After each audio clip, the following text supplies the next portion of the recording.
동방 박사들은 아기 예수님을 드디어 만나고 예수님께 경배하고 그들이 정성을 다해서 준비한 황금과 유향과 모략을 아기 예수께 선물로 드렸습니다. 자, 사명을 다한 이 동방 박사들, 이제 헤롯 대왕의 말대로 가서 보고 들었던 일을 보고해야 됩니다. 그런데 그날 밤 꿈에 주의 천사가 이 동방 박사들에게 지시합니다. 헤롯 왕에게로 돌아가지 말고 너희들 각기 고국으로 돌아가라. 아마 주의 사자가 꿈에 나타나지 않았다면 헤롯 왕에 가서 보고하게 되고 또 그러면 예수님이 어디에 있는 위치가 발각되고 예수님이 심지어 죽고 또 이 동방 박사들도 위험에 처하는 그런 결과가 있었을 것입니다. 항상 위기 가운데 하나님은 주의 사자를 통해서 말씀하여 주시고 그 말씀을 순종할 때 위험도 피하고 살 길도 가르쳐 주시고 주님께서 보호하여 주신 것을 우리가 알 수 있습니다. 동방 박사가 떠난 후에 이제 주의 사자가 또 누구에게 나타나냐? 요셉에게 나타나요. 요셉아, 이제 헤롯 왕이 아이들을 다 죽이려고 한다. 심지어 너희들이 데리고 있는 예수를 죽이려고 한다. 빨리 이곳을 떠나서 애굽으로 가라. 요셉은 또 그 말씀을 듣고 주의 사자의 말에 순종해서 애굽으로 떠납니다. 자, 마태복음 2장에는 구약의 예언의 말씀이 계속 나오고 또 주의 사자가 계속 나오면서 주의 사자가 말씀한 대로 순종할 때 위험으로부터 벗어나고 하나님께서 계획하신 일들을 실현시키는 그 장면들을 우리가 볼 수 있습니다. 저와 여러분도 우리 인생을 우리의 생각과 우리의 계획대로 살아온 것 같지만 사실은 다 하나님의 은혜였고 하나님의 계획과 섭리 가운데 우리가 있는 것입니다. 그리고 하나님께서 말씀을 주실 때마다 우리가 순종하며 나가면 우리가 생각지도 못한 놀라운 일들을 베풀어 주십니다. 자, 오늘 본문에서도 구약에 예언한 것들이 이제 신약에서 성취가 되는 두 장면이 나오는데 먼저 첫 번째 장면은 헤롯 왕이 2살 밑의 아이들을 다 학살하라, 다 죽이라는 명령을 내리고 실제로 그 끔찍한 일이 벌어지는 일들을 우리가 볼 수 있습니다. 자, 이게 구약 성경에 호세아 선지자를 통해서 예언되었는데 호세아 11장 1절 말씀을 같이 보면은 시작. 이스라엘이 어렸을 때 내가 사랑하여 내 아들을 애굽에서 불러냈거늘. 자, 여러분, 이 말씀 자체만 보면은 하나님께서 호세아 선지자를 통해서 도대체 무슨 말씀하신지 우리가 잘 알 수 없어요. 어떤 아들을 불러냈는지 또 애굽에서 어떻게 불러냈는지 이게 도대체 무슨 말씀인지 알 수가 없어요. 그런데 이 말씀이 지금 이 마태의 기록에 의해서 실현된 것을 볼 수 있습니다. 자, 오늘 본문 마태복음 2장 15절 말씀입니다. 시작. 헤롯이 죽기까지 거기 있었으니 이는 주께서 선지자를 통하여 말씀하신 바 애굽으로부터 내 아들을 불렀다 함을 이루려 하심이라. 자, 선지자를 통해서 하신 말씀이 지금 이루어진다는 거예요. 많은 사람이 말씀을 읽고 들어도 알지 못하는데 그 말씀은 이미 선포된 말씀이고 이제 마태를 통해서 이 말씀이 다시 재해석되는 겁니다. 이 말씀은 뭡니까? 이제 애굽으로 도망가야 된다는 거예요. 애굽으로 이제 불러냈으니까 애굽으로 도망을 가야 된다는 겁니다. 하나님께서 계획하시고 구약의 선지자를 통해서 말씀하셨고 또 때가 되어서 그 말씀을 성취시키는데 문제는 여러분 그 말씀을 우리 듣는 자들이 하나님의 계획을 모를 때가 너무나 많다는 겁니다. 자, 여러분 요셉의 경우를 한번 잘 생각해 보세요. 이제 결혼하려고 1년 전에 약혼을 했습니다. 이제 손꼽아 기다립니다. 자, 우리 마리아와 같이 이제 진짜 결혼식 올리고 또 아이를 낳고 또 멋지게 살 꿈을 꾸는데 갑자기 마리아가 와서 하는 말이 뭡니까? 아직 같이 잠을 잔 적도 없고 결혼도 하지 않았는데 임신했다는 거예요. 근데 이 요셉은 의로운 사람이라 소문내지 않고 조용히 이 일을 그냥 무마시키려고 마무리하려고 했어요. 그런데 주의 사자가 나타나가지고 뭐라고 말씀하자면요, 이 아이는 성령으로 잉태된 자다.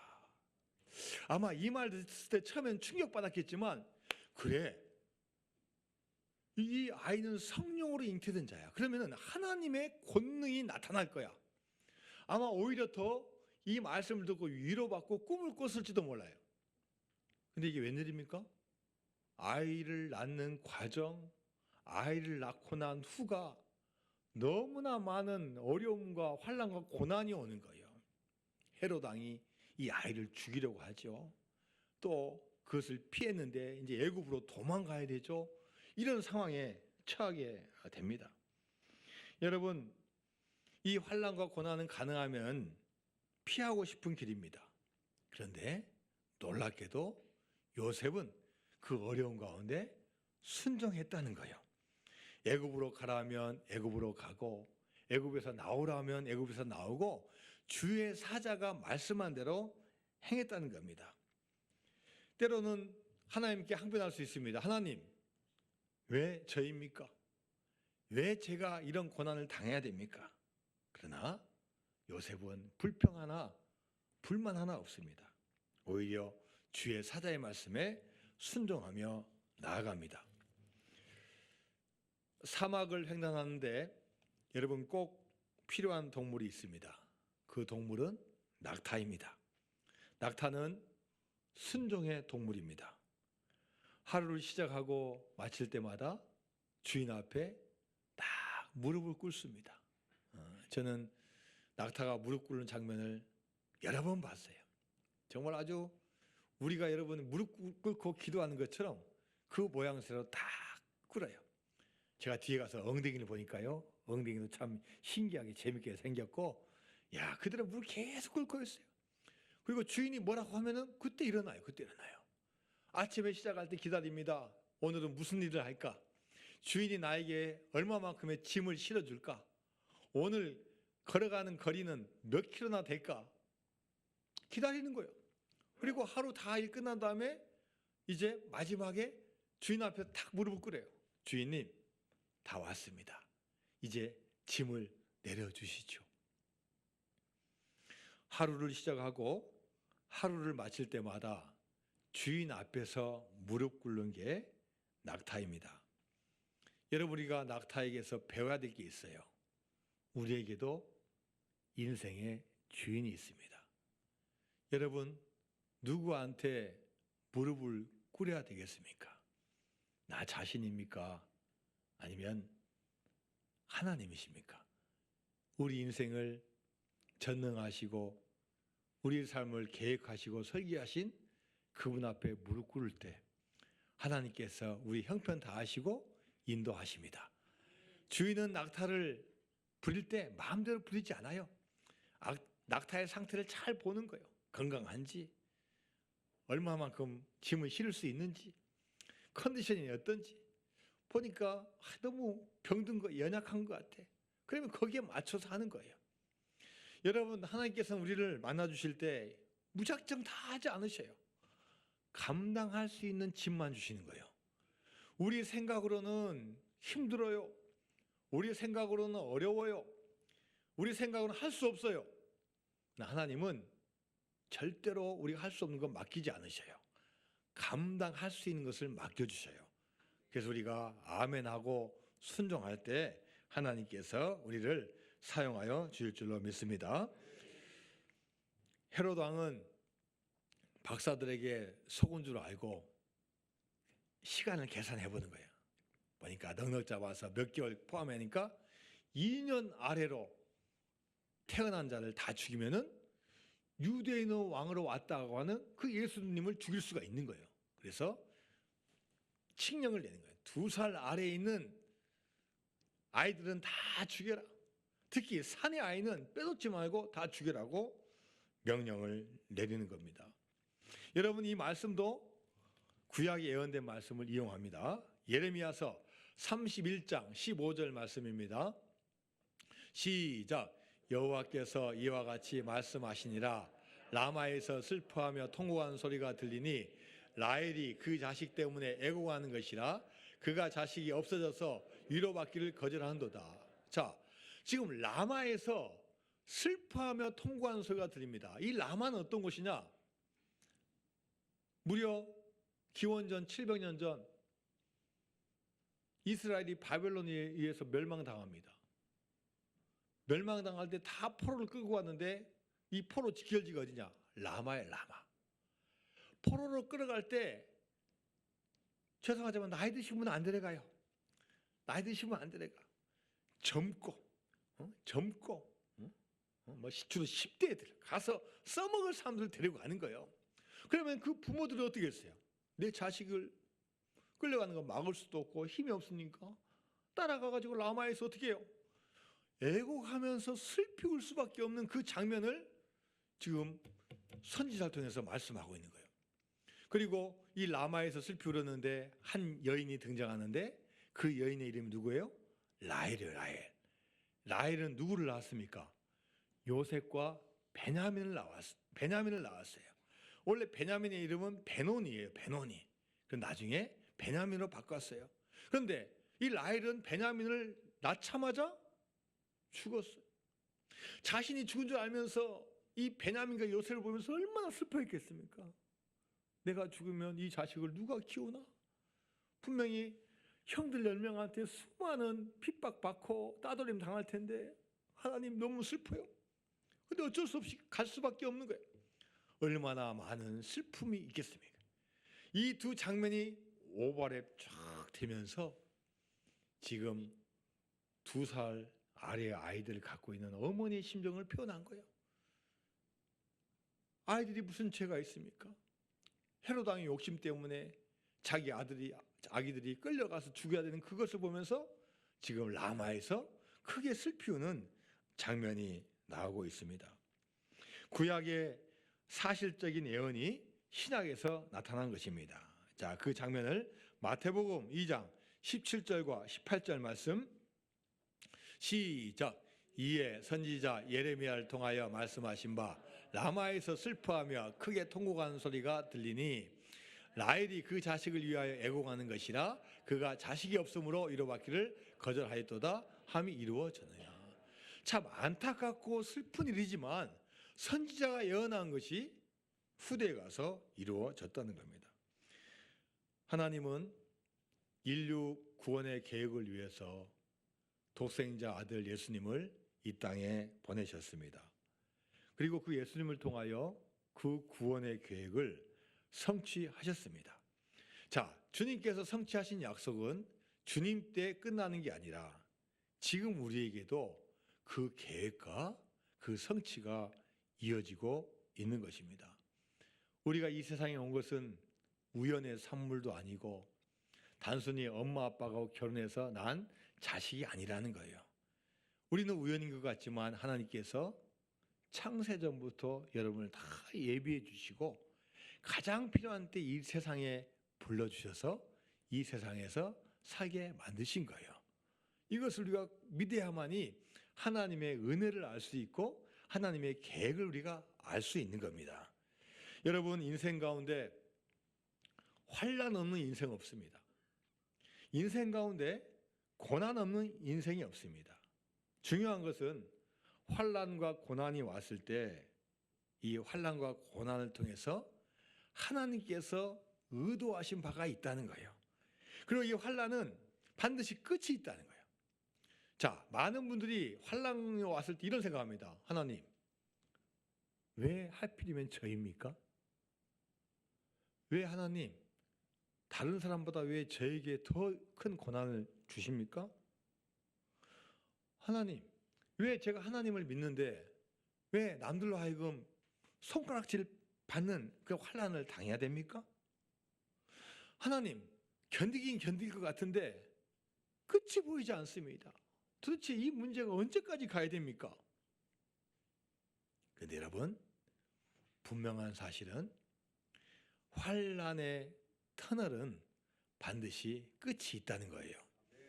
제가 며칠 전에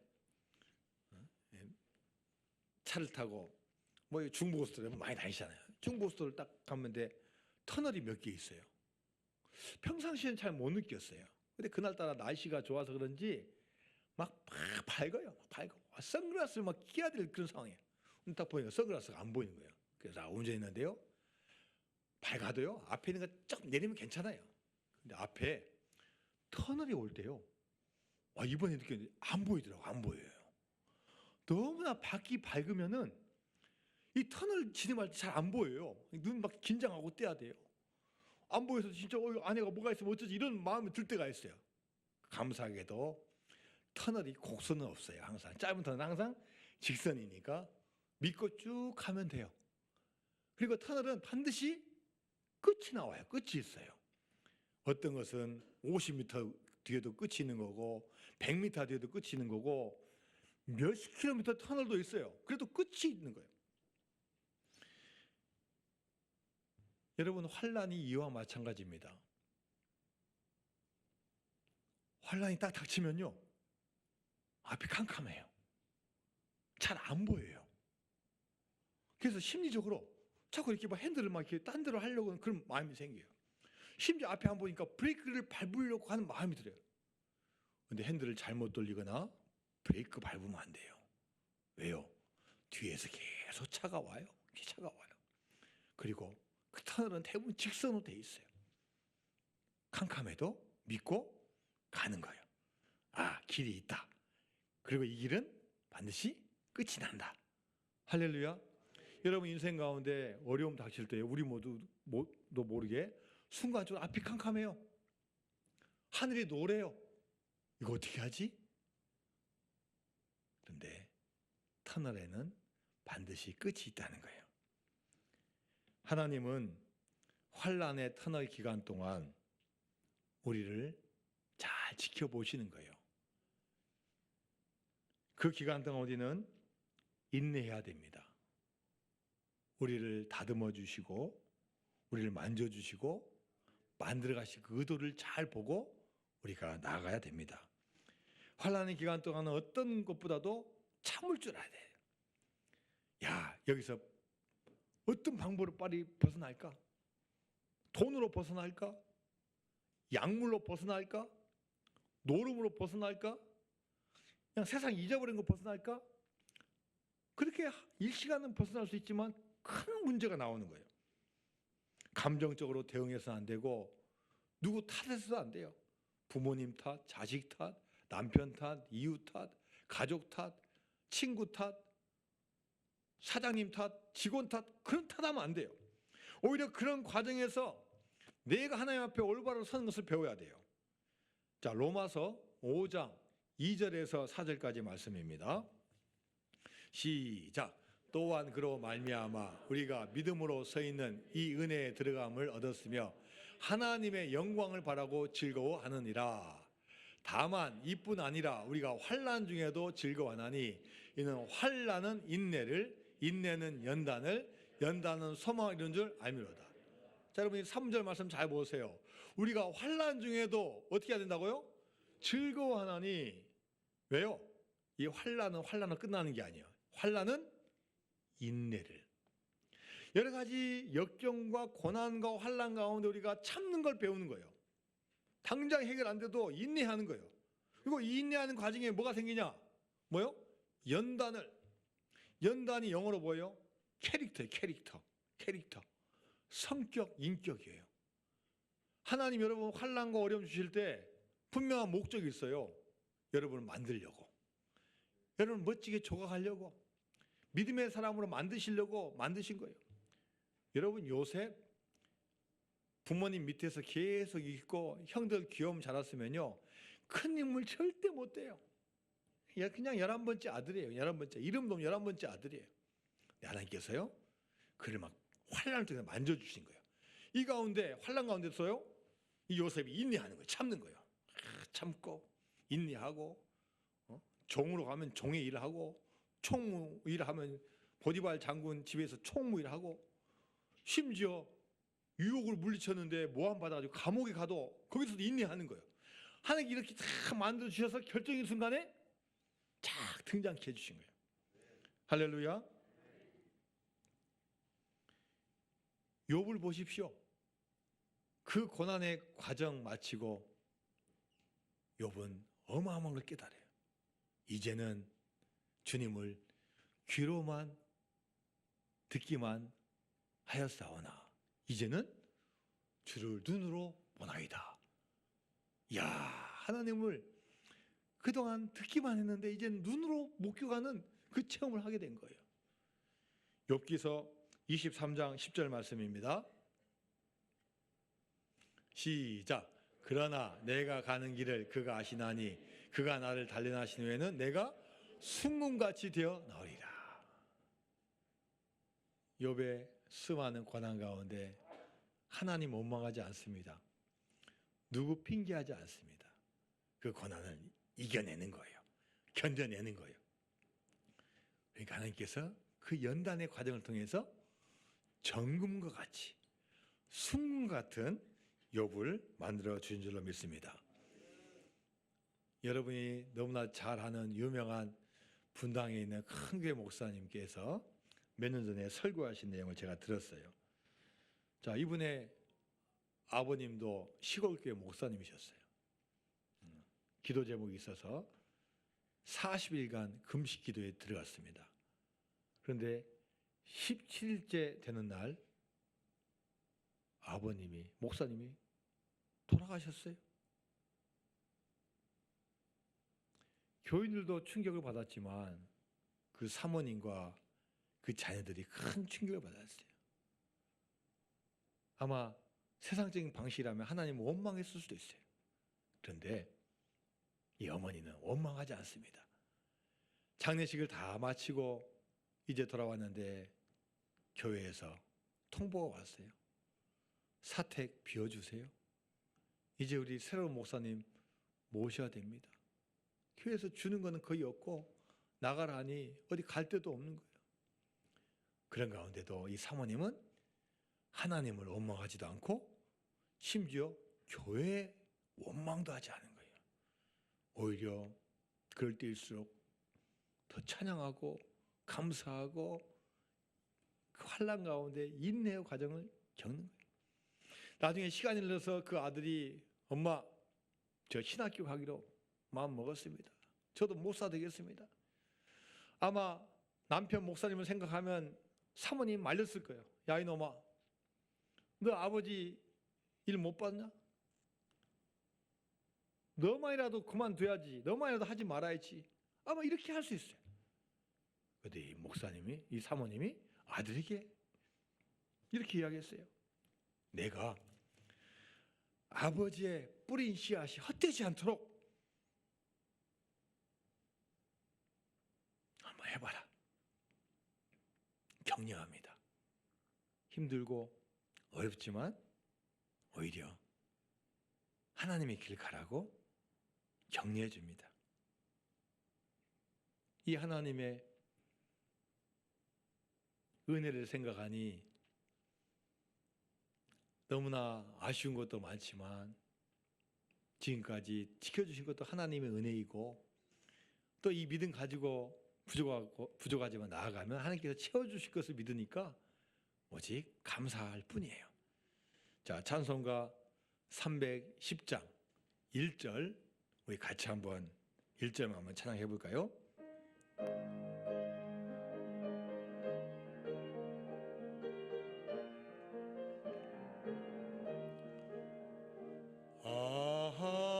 하나님의 은혜로 있을 데 없는 자 왜 구속하여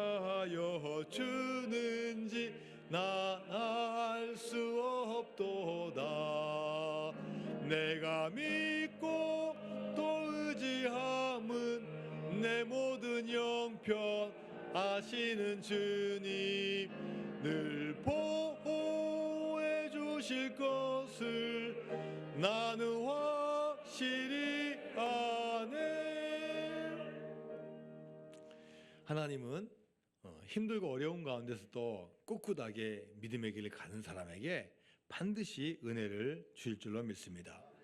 여러분, 우리 인생 앞에는요 늘 헤롯 왕이 있어요. 헤롯 왕이 사라지면 다른 헤롯이 나타납니다. 늘 힘들게 하고 못 살게 하고 심지어 생명을 위협하는 그런 헤롯 왕이 우리들에게 있습니다. 하지만 이 문제 앞에서 믿는 사람은 두려워하면 안 돼요. 왜 나한테만 오냐고 원망하면 안 돼요. 담대하게 맞서야 돼요. 피하면 안 돼요. 두려워하지 말라. 내가 너와 함께함이라. 놀라지 말라. 나는 너의 하나님이 됨이라. 여러분, 하나님이 같이 계시는 거예요. 나 혼자 하는 게 아니라 하나님께서는 감당할 수 있는 것만 주시는 거예요. 문제를 어떻게 하느냐가 중요합니다. 문제는 풀려고 있는 거고 해결하려고 있는 거예요. 조금만 잘 생각해보고 잘 견뎌보고 믿음으로 나가면 하나님께서 큰 은혜 주실 줄로 믿습니다. 요셉은 순종했어요. 주의 사자가 마리아 데려오라 그러면 마리아 데려왔고, 피하라 그러면 피하고, 애굽으로 가라 그러면 애굽으로 가고, 순종해서 순종. 그것만 했는데 하나님께서 큰 은혜 주신 거예요. 여러분, 우리는 불순종하더라도 지금 눈에 있는 것을 잡으려고 합니다. 그 믿음의 사람 아브라함도요 10년 이상 버티니까 어려웠고 힘든 거예요. 부인 사라가 내 몸종 하가를 취해서 빨리 우리 후사를 봅시다. 하나님의 뜻 아닌데 눈에 보이거든요. 아, 그거야 그거. 이스마엘 나와서 이스마엘 빨리 얻었어요. 불순종해서. 근데 절대 그게 복이 아니에요. 그 사건 이후로 14년 동안 하나님과 대화가 없어요. 아브라함아 부르시질 않아요. 하나님 얼마나 상심하셨는지 부르질 않아요. 나중에 99세 될 때 나타나시는 건데. 여러분, 이삭 늦게 얻었지만 순종의 아들이에요. 믿음의 아들이에요. 순종하니까 100살 돼도 하나님께서 주시는 거예요. 할렐루야. 여러분, 순종하면은 하나님께서 반드시 도와주십니다. 자, 우리 찬양 한번 같이 할까요? 너 어디 가든지 순종하라. 1절 찬양합니다.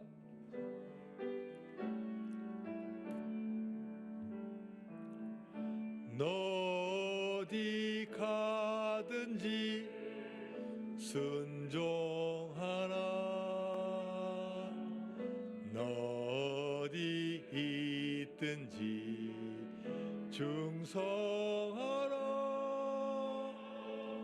주 너의 하나님 왕 되신 주 영원히 주님만 찬양하라. 너 어디 가든지 너 어디 가든지 순종하라. 너 어디 있든지 충성하라. 주 너의 하나님 왕 되신 주 영원히 주님만 찬양. 너 어디 가든지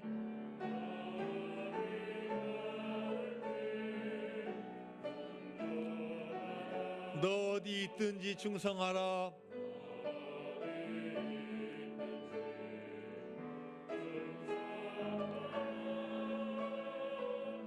주 너의 하나님 왕 되신 주 영원히 주님만 찬양하. 주 너의 하나님 주 너의 하나님 왕 되신 주 영원히 주님만 찬양하라. 영원히 주님만, 영원히 주님만 찬양하라.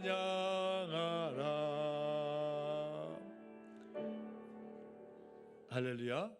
우리 인생 가운데 평탄한 길만 절대로 있지 않습니다. 환난과 어려움과 시험과 유혹이 옵니다.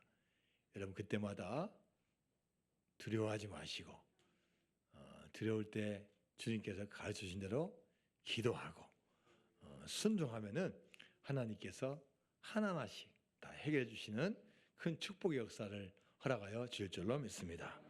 하나님 감사드립니다. 너 어디 가든지 순종하라고 했습니다. 요셉 어떤 상황 가운데서도 주의 사자가 말씀할 때 모든 불평과 어려움 막론하고 순종하며 나아갔습니다. 그래서 마리아와 함께 아기 예수를 잘 기르고 하나님의 구원 사역에 큰 역할을 감당했습니다. 이 시대 저희들에게도 하나님께서 순종을 요구하십니다. 우리 하나님 말씀대로 순종해서 우리 가정이 복받는 놀라운 축복의 역사가 임하게 하여 주옵소서. 예수님의 이름으로 기도드리옵나이다. 아멘.